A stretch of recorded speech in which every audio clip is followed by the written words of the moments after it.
Hi friends, welcome back to our channel PSR. Good morning friends. ఈ వీడియోలో మనం జైపూర్ మార్కెట్లో ఈరోజు టాప్ టమాటా ధరలు ఎంత పడుతున్నాయో తెలుసుకుందాము. ఇక్కడ జైపూర్ వచ్చేసి రాజస్థాన్లో ఉన్న రాజస్థాన్ రాష్ట్రంలోని జైపూర్ మండీలో ఈరోజు టాప్ టమాటా ధరలు, అలాగే వెహికల్స్ ఎన్ని వెళ్తున్నాయి, మన సైడ్ నుంచి ఎన్ని వెళ్తున్నాయి, మహారాష్ట్ర నుంచి ఎన్ని వెళ్తున్నాయి, దాని గురించి అయితే ఈ వీడియోలో అయితే తెలుసుకుందాం.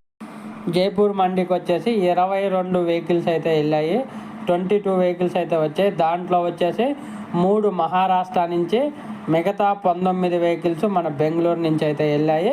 ఇంకా ధరలు చూసుకుంటే 600 రూపాయల నుంచి 750 రూపాయల దాకా అయితే పడుతుంది. టాప్ ధరలో 600 రూపీస్ టు 750 రూపీస్ వరకు అయితే పడుతుంది.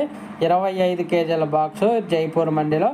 క్వాలిటీ లేకపోతే 300-400 రూపాయలు కూడా ఉన్నాయండి టమాటా ధరలు. ఇక్కడ వర్షం అయితే గత 3 రోజులుగా కంటిన్యూ పడతానే ఉంది వర్షం.